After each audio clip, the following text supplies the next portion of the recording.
of Films. 12. Anonymity is a spiritual foundation of all our traditions, ever reminding us to place Principles before personalities. Thanks, Jacob. Thanks, Jacob.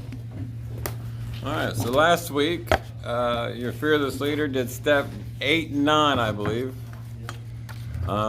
Did we make it all the way to the end of that? Does anybody remember? Let's see. I think for the most part. Did we make it to domestic amends? No. You was explaining the different types of, I was not. I'll tell you where we're stopping exactly. Financial, man. That's where we're Financial. stopping. So right at the beginning of it. 78. Well, shit. That's barely getting into them at all. How about we try this? We'll just cover a couple things on the amends, and then if we still have time, we'll go into 10. How's that sound? Sounds great. Because there's a lot of people on amends right now that I'm aware of, and there's a couple of people I know outside that have had issues with amends recently. So it might just be a good topic overall. That was it. Yes, sir.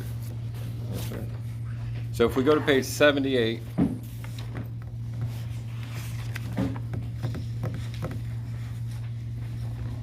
we have criminal amends.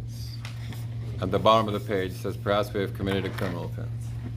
We'll pick up there, but before we do, let's cover a couple things. Just to kind of get everybody on the same page. So when we're talking about amends, we're talking about a demonstration and a way of amending or restoring or rebuilding some kind of action we can take to take something that was broken or busted or destroyed through our disease of alcoholism and mend it. That's what an amends is. Somehow we're going to go back and kind of play catch up and find a way to restore the relationships that we've broken along the way. So normally that's, wife, husband, father, mother, cousins, nieces, nephews, sons, daughters, whatever, the ones closest to you. Then you also have like employers, stuff like that.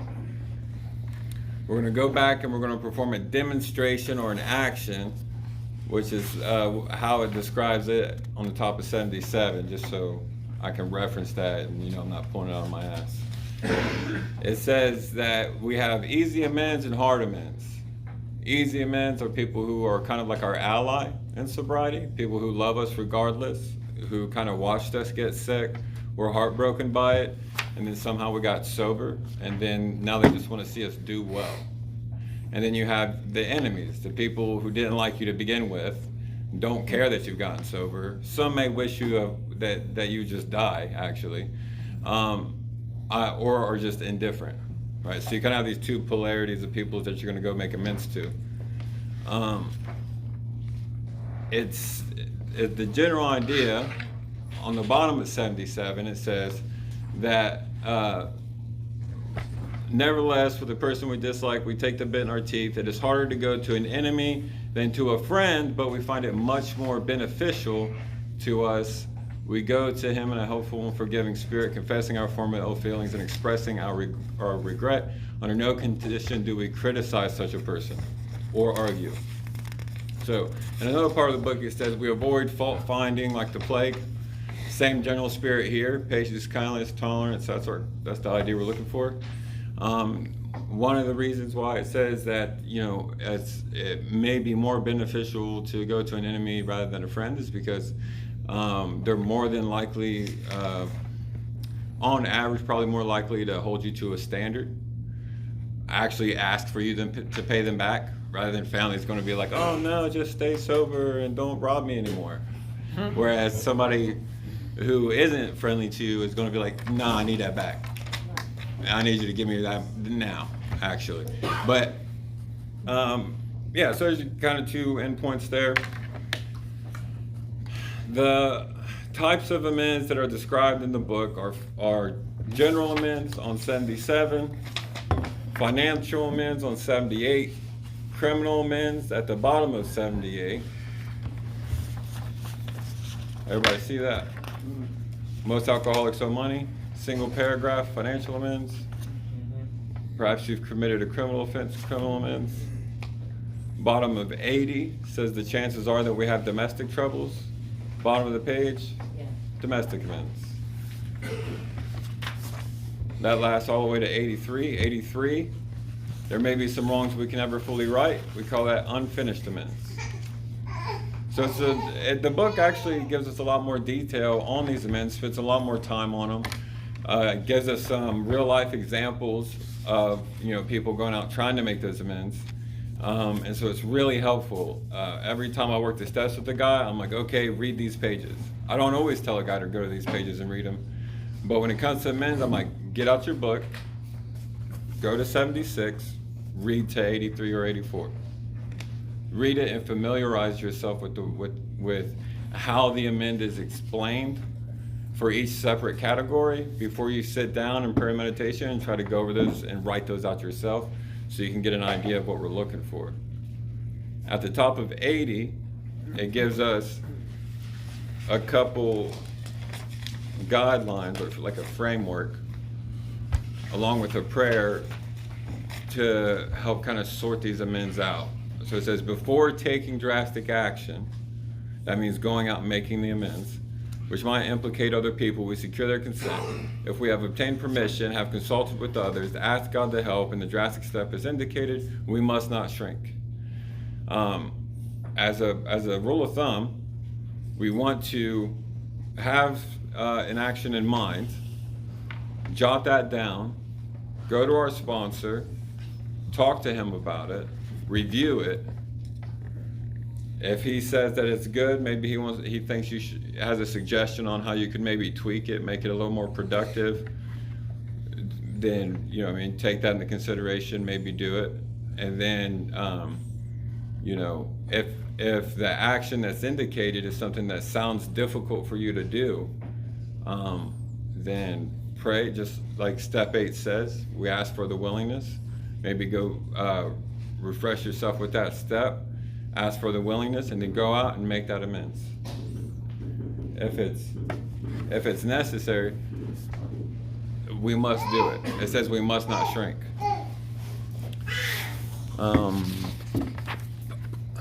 One thing that isn't in the book necessarily is, but just out of personal experience, there's basically 3 different types of amends that you're going to make. You're going to make a verbal amends. You're going to make some kind of active amends, where what we might call a physical amends, where you're physically giving someone money, you're physically repairing damage you've done to their property, something of that sort. Or or a living amends. So everybody wants to make the living amends. It's like the easiest one to do. You mean I don't have to tell them and I don't have to actually pay them back? I can just change my behavior? Yeah. Every amends should be coupled with a living amends. Every amends should be coupled with a living amends. Regardless if you owe somebody money, regardless if you have to replace somebody's property, regardless if you have to make a face-to-face amends, you need to seek to change that behavior and make a living amends and not repeat that, or make an honest attempt not to repeat that behavior. But that doesn't exclude you from making the physical amends, and it doesn't exclude you from making the face-to-face amends. Yes, you do have to live an amends that changes that behavior and doesn't repeat those old habits of harming people. But you still need to go to them and make those amends when necessary. Yeah, Heidi, go ahead. What is a living amends? A living amends is to change your behavior. So if I punch you in the face, I should make an amends to you for that. I should be like, hey, Heidi, I'm sorry I punched you in the face. If you have any hospital costs for that, I'm going to do my best to help pay for those. But next time you see me, I'm going to make an honest attempt not to repeat the behavior either. The not to repeat the behavior is the living amends. The physical amends is helping pay your medical costs. The verbal amends is coming to you and saying, hey, I'm sorry for what I did. Does that make sense? I mean, I'll take a suggestion. I've never read all the book, so I just Yeah, that's why I prefaced with it wasn't in the book. Well, it's also in the same. It's also in the same. You know, I am making a living in amends with my wife. You know, I came to her right when I jumped into this. She was my first one. You know, and it's difficult this time around. I've already made this amends like 3 times. I've worked these steps, it just wasn't ready, and I did this wrong. But this time, you know, I made my amends, and I told her that the things that I felt like I had done wrong to her and stuff like that. And I also asked her if there's anything that I might have missed. Is there anything else that she needs to point out in a direction that I could have wronged her that I didn't even realize? So I can make amends on those, because it's not only, it's making things right. It's correcting the past, you know, or at least trying to remend how the damage has been done, you know, and actually putting forth how can I make this better. You know, I isolated the shit out of myself, and I always put her on the back burner. She was no part of my alcoholic and drugging life. So the change was to be more with her, to actually make more date days and stuff like that, be more physically, not in the sexual way, but more in the emotional and everything other aspect that a wife would like and should get. And it's also about. Wouldn't that be just like changing your character though? And I was like, cause I don't know. See, I was taught that when I make an amends, I just go to somebody. I don't even tell you what I did, you know, cause they might not even know, and I might harm them if I tell them, hey, I slept with your husband. Yeah. So I need to make that right, you know, and then I get beat up. Yeah. That's why, So, Wait. so like I was taught that when I make an amends, I just go to somebody and say, hey, look, I know I did you wrong in the past, I need to know how I need to make it right. Right. Or if I did owe in a financial amends, I better have some money, even if it's not all the money, I better have a little money in my pocket, so I can be like, well, here, this is all I have right now. I know I did you wrong in the past, and you know what can I do to make it right? And then someone's like, well, you need to pay me that $1,000. And I'm like, well, here's $500, can I make payments on the rest? So this is all I have right now. I've never read I don't believe in amends, I'm so sorry. What about a verbal amends? You don't believe in that either? Well, that would be what my amends is. okay, so this is, I think this is part of what you're talking about. It says right here in the book, they appear to be in the nature of huge emotional displacements and rearrangements. Ideas, emotions, and attitudes which were once the guiding forces of the lives of these men are suddenly cast to one side, and a completely new set of conceptions, motives begin to dominate them. That's what we're talking about. Yeah, like change of behavior, change of actions, change of reactions. You're not practicing the principles of this program. If you're coming in here glad handing everybody, doing a chart, and then you go home and beat your wife. Right. I mean, that's just changing, like being a demonstration of AA and a godly person or a spiritual person now, and just changing my behavior and being that person who's gonna be there for my wife emotionally, however she needs me to be. I mean, you can make an amends, but if you don't follow it up with the action of changing the behavior, what's the point? Yeah, and again, it's not in the book. She's not wrong. You're not wrong. Yeah. It's not in the book. That's why I preface with it's not in the book. But personal experience says if I'm going to go out and make amends, I need to have these things in mind. Some people I'm not going to be able to go to and make amends to them. In which case, there's at least 3 or 4 that come to mind where I made like very subtle, roundabout amends that was not verbal. I did not bring up the harm from the past. I did not come face to face with them. There's an ex that I didn't even make contact with. If the situation arises in which God sees fit to place us in a situation where I can talk to her, or maybe she brings it up to me, like, hey, you wronged me all these years ago. I was wondering why I never got it, because she knows about the program. And she's like, I wonder why I never got my amends. I'd be like, well, I just didn't want to interfere with your life. And so I just haven't been treating women the way I treated you. Absolutely. And so I'm trying, you know what I mean? But since we're here, here's what I think I did to you. And so I would have, I know the verbal amends I would make if given the opportunity. And presented with the opportunity, I would be ready and willing to make that. And then once I stated the harm that I believed I caused, I would also let her know how I think I could make that amends. But then I would also ask her, like, is there anything that I'm leaving out, like from your perspective? Because it might be completely different than what I thought, like you said. And then then I would shut up and let her talk, because the victim gets the final say in most situations, within reason. And so then I would be like, well, is there any, outside of what I suggested, is there anything you think I could do to make that right? Now, that's not in the book either. But that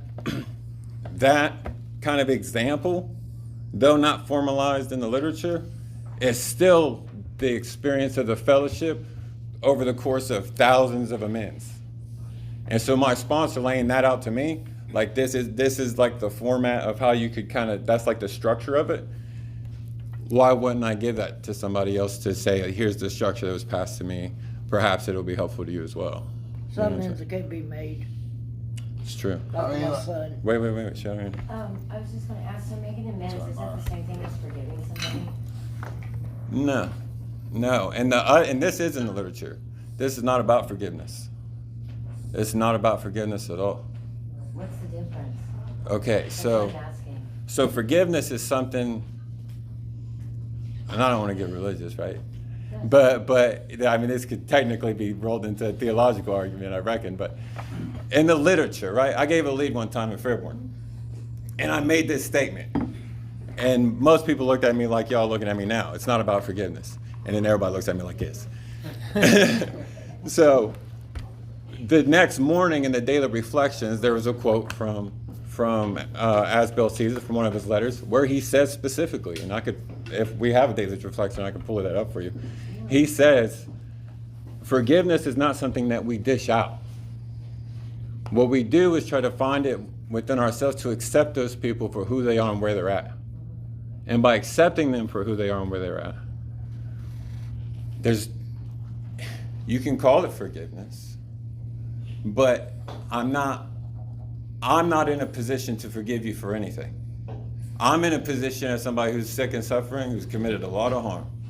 And what I've recognized is that through my defects and through my alcoholism, I've created all kinds of havoc. And so I'm not coming to you from a moral high ground saying, well, I've forgiven you, Jesse, and I just wanted to let you know that you are forgiven. And if you could forgive me, that'd be great. No, I'm simply just trying to amend the behavior. I'm trying to amend, but I'm also humble enough to say, what you did to me ain't no different than what I did to everybody else. And so I'm standing on equal footing with you, saying, without any expectation of you to even return it. I had plenty of people I make amends to who had no desire to return the amends back. They didn't even want to accept the amends. Yeah. And so wait. Does that mean I didn't make the amends because forgiveness didn't occur? You know what I'm saying? So the amends is the attempt. And our real purpose is to fit ourselves to be of maximum service to God and the people about us. And the best way to go about doing that is just like it says in the sick man's prayer. You know what I mean? God, save me from being angry. This is a sick person. How can I be helpful to them?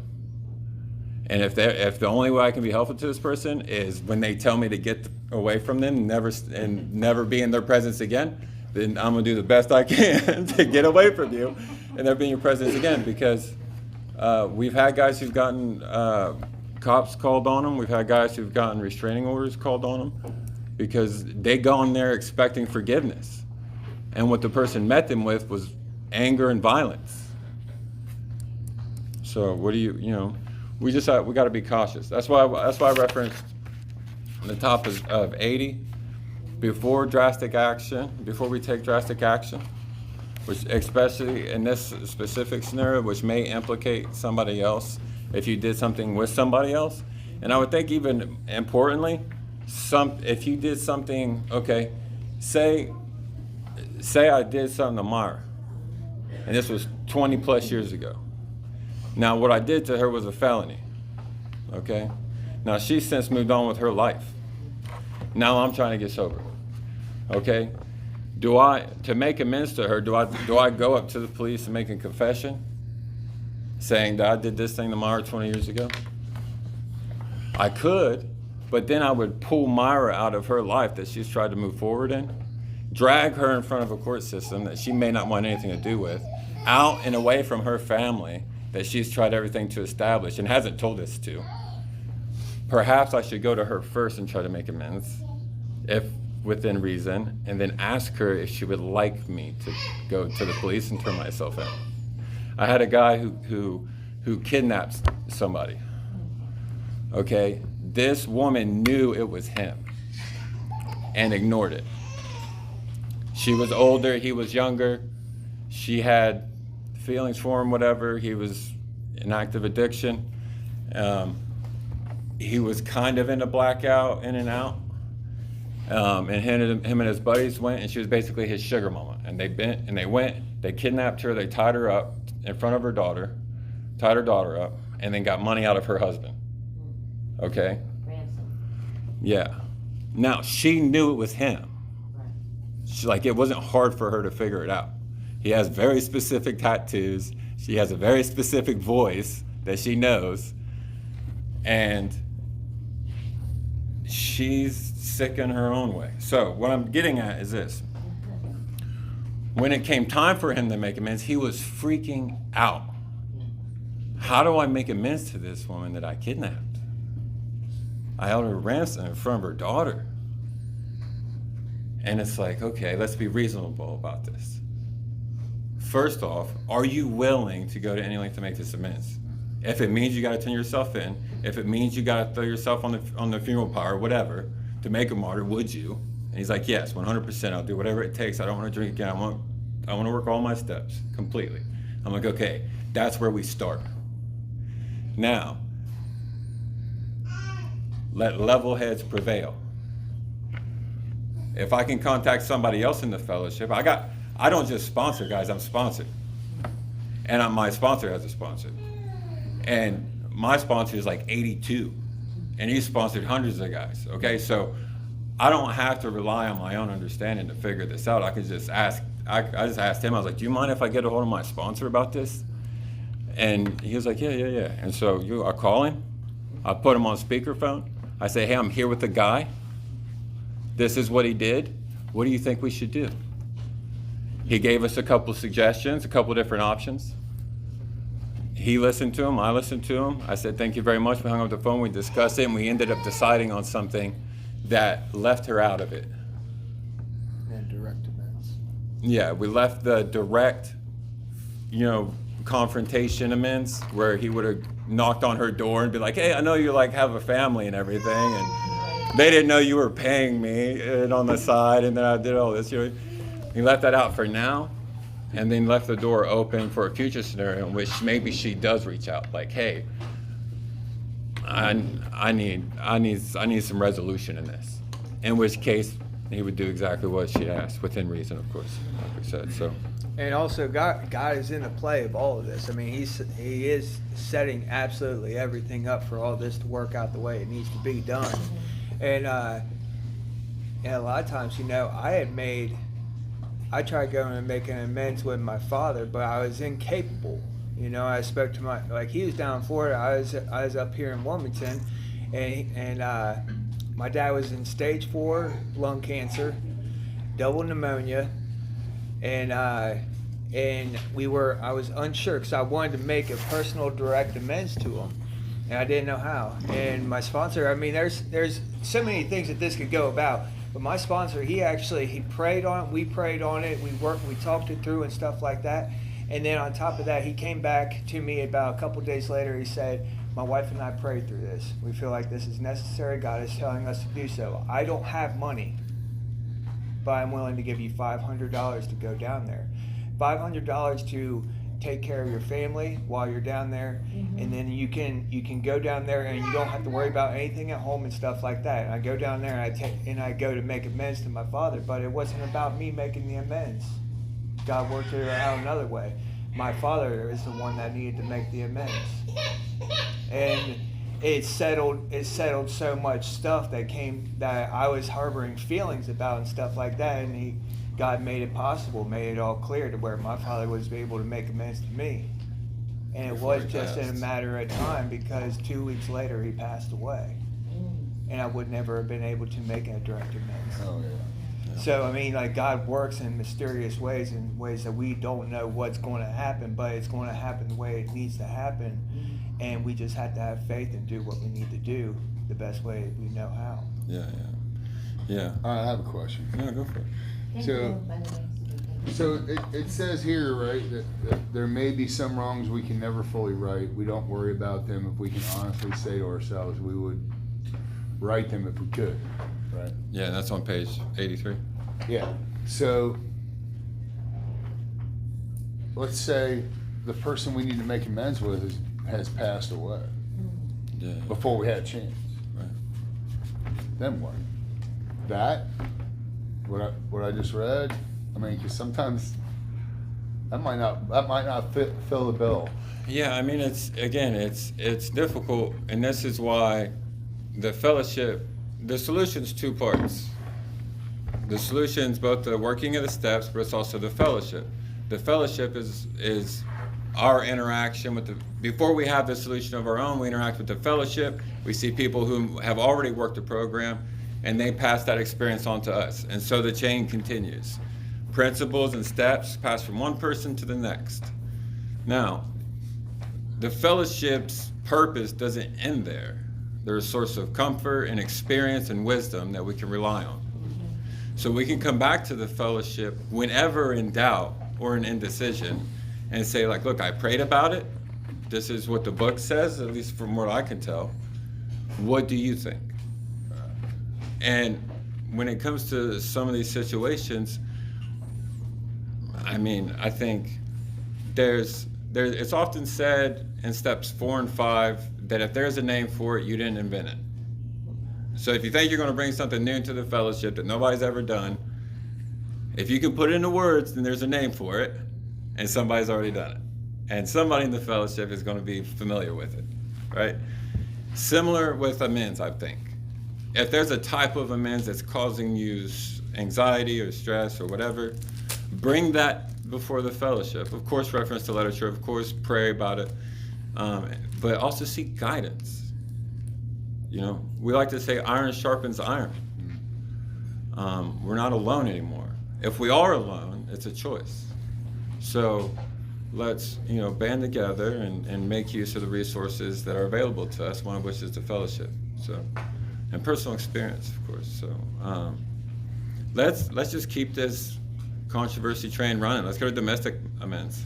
At the bottom of page 80, it says the chances are that we have domestic troubles. Anybody here ever had domestic troubles? Well, you can read it then. Bottom of page 80. Bottom of page 80.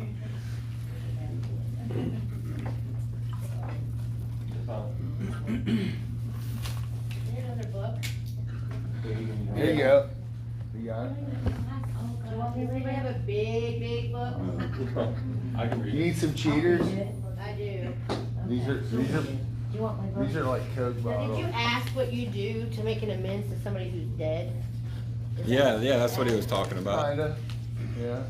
Oh. I mean, it says we don't worry about it if we're willing to make amends, but sometimes that won't work. No, my name's Carly, I'm an alcoholic. Can I share what I do? Yeah, Sure. please. Like, there's nothing in the big book that says anything about making amends to anybody that's dead except for what you just said. And that's when people's little, whatever they do that works for them, that helps them heal. Like, I just do things like doing the next right thing, living my Yeah. best life. Like my dad, I know my dad for a fact, if he was here, he was in the program for many years. If he was still here, he'd be very proud of me. Yeah, good. So I just keep living and being a demonstration of AA Yeah. and doing the right things, helping others. But I have heard a lot of people say like they write amends to them, rip it up, burn it, I've heard that. whatever. I've heard that. I've heard that. Whatever works for you when Yeah. somebody's dead. I mean, it works for you. Right. But like you said, it just says, pretty much not worry about it. But it's like you said, also, sometimes that don't work for people. Right. Yeah. It haunts me sometimes, the shit that I did to my dad. Yeah. But as long as I don't repeat that, it's good enough for me. But Amen. I know he's proud. Yeah. I'm sure anybody here, whoever's passed away, you would know how they would feel about you if you're that close to them. Yeah. You would know if they would be proud of you. Right. I think the best amends that we make is before we even get to amends, we find the truth in all these things. We locate our defects of character. Bottom of 80, Right. You know what I mean? So, where it says the chances are. Okay, the chances are that we have domestic trouble. Perhaps we are not mixed up with women in a fashion we wouldn't care to have. We wouldn't care to have advertised. We doubt if, in this respect, alcoholics are fundamentally much worse than other people, but drinking does 3 minutes. complicate sexual relations in the home. After a few years with an alcoholic, a wife gets worn out, resentful, and uncommunicative. Yeah. How could she be anything else? What about the dude? The husband begins to feel lonely, sorry for himself. He commences to look around in the nightclubs or their equivalent for something besides liquor. Perhaps he is having a secret and exciting affair with a girl who understands. In fairness, we must say that we may understand, but what are we going to do about a thing like that? A man so involved often feels very remorseful at times, especially if he is married to a loyal and courageous girl who has literally gone through hell for him. Keep going. Yeah, I mean, we're almost out of time, but in general, what we're talking about here, he breaks domestic amends into 2 parts. From 80 to 81, to the top of 82 is talking about infidelity. So if you ever cheated, been cheated on, whatever, this infidelity is covered from page bottom of 80 to the top of 82. From the middle of such, where it says, if we have no such complication, there's plenty we should do at home. From that point until 83, it covers like more of the general family amends and how we can make those. When it comes to the infidelity, that full paragraph in the last full paragraph here, whatever the situation, we usually have to do something about it. If we are sure our wife does not know, should we tell her? Should we tell her? No! I mean, you don't want to get into graphic detail about, It doesn't say no. It doesn't say no. I feel like It says not always. Not always. It's situational. And that's what he says. He says, not always we think. That's what he says. I didn't write it. It's what he says. Okay? I don't know if it's gonna cause more harm to her than to, and just to make you feel better. Okay. Oh, I can't think about it. Now, It's like, if you're with somebody who doesn't know that you've been infidelitous, are they? I don't know if that's the right word or not. but if you've been somebody and you don't know that they've committed infidelity, aren't you engaging in a relationship with that person under a lie, under false pretenses? Now, why aren't you telling them? Are you not telling them because they would leave you? Okay, so aren't you forcing them to be with you? So ought you tell them? Because if not, you're forcing them into a situation that they don't want to be in, that they wouldn't normally be in. Now, okay, I say all that, okay, because I've been cheated on, okay, but I've also cheated. All right, so I've been in both seats, okay? If you're going to tell the truth, but keep it fucking brief. you need to be as respectful as possible, Look, I think. I cheated with one person, two maybe, 3, 4, 5, Mike, I feel like after you get 6. to 5, we're- I just cheated on someone. Their address, That's from the women. their I'm address, going with that. their last name, their post office box. You're a turd. You're a turd. Look, okay, so here's the thing. The only reason why you give detail is for two reasons.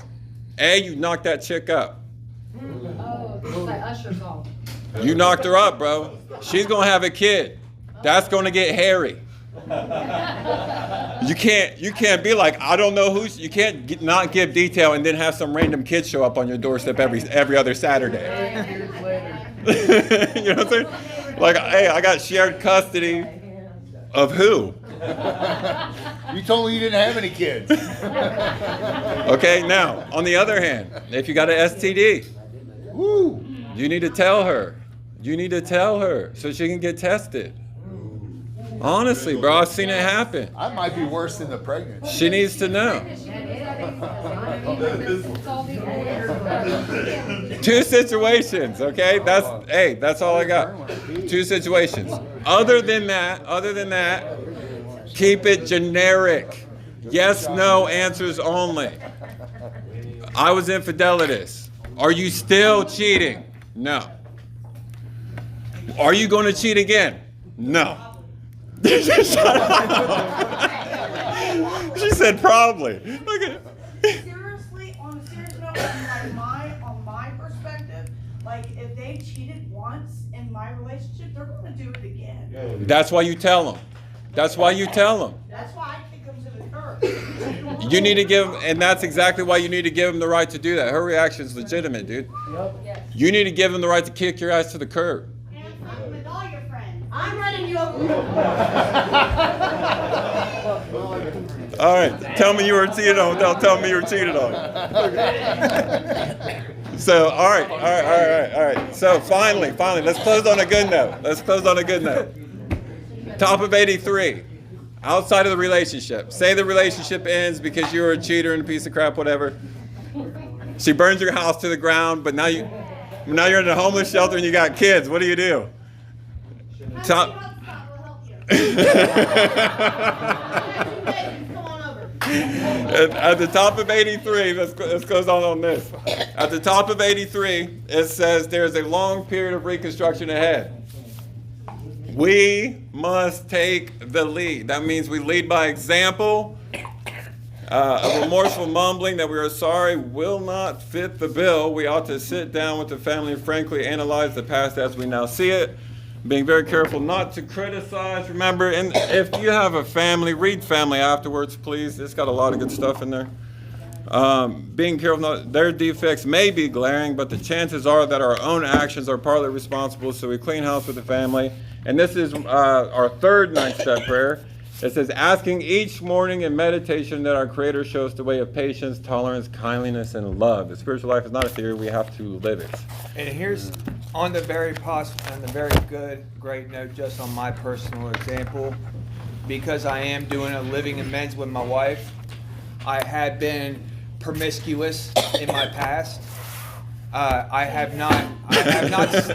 been good enough to where I did stick it in anybody, but I got close in the cheating process. My wife does know about it.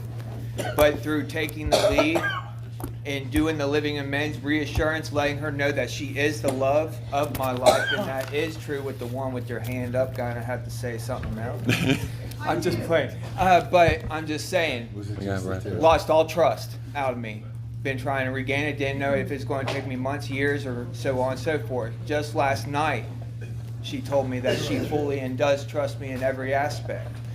But it is still bubble wrapped in fear, because the shoe has dropped more than many times in the past, because my self-esteem was so low, I needed to find outside validation. But today, I have been forgiven. Today, my life is renewed in my marriage and my family. So I can say there is hope in all of this. That's right. Did you have one more thing you wanted to close us out on? Like what really set me was like, because it makes that one more good. Like, man, am I ever going to be good enough for my man? Right. Like, well, what did I do so wrong? Yeah, yeah. They probably look that way. So for me, like, to show that for my person, the work that I have for myself, I have to set that example. Right. Like, you gotta go over here, and you gotta grow, and you gotta show me, like what you were saying, that's amazing. I'm very proud, and congratulations. Yeah. And it takes a lot of work, but like on a woman's perspective, it just makes them feel like, am I gonna be able to do anything right? Am I Yeah. going to be able to fully trust, because I can tell you I forgive you and I trust you. Yeah. But deep down Oh, inside, no. in my heart, I'm gonna feel, man, is he gonna do it? That has been many of our conversations, hard, difficult conversations that had to be talked Yeah. to more than many times, because that is a big hurt on them. And I feel bad that I had done that, but I'm doing my best, utmost best Yeah. every single day And- to reassure that she is the love of my life. And again, there are no hard and fast one size fits all rules with this. Every person is an individual. Everybody's a grown up here. You can make your own decisions. Most of us are adults. She got offended. I didn't make an exception. I called her an adult. She got offended. Okay, but again, you know what I mean. Either way, you should stick to the principles of the program, take the lead, and also, you know what I mean, lean on the fellowship, lean on guidance and direction. If you have a sponsor, lean on them, and try to get some good orderly direction before you take off and just start flying by the seat of your pants trying to be a martyr and saving the world. Don't be a tornado. Yeah. Anyways, that's all we got for this evening. I thank you for coming out this evening. Please stay and join us.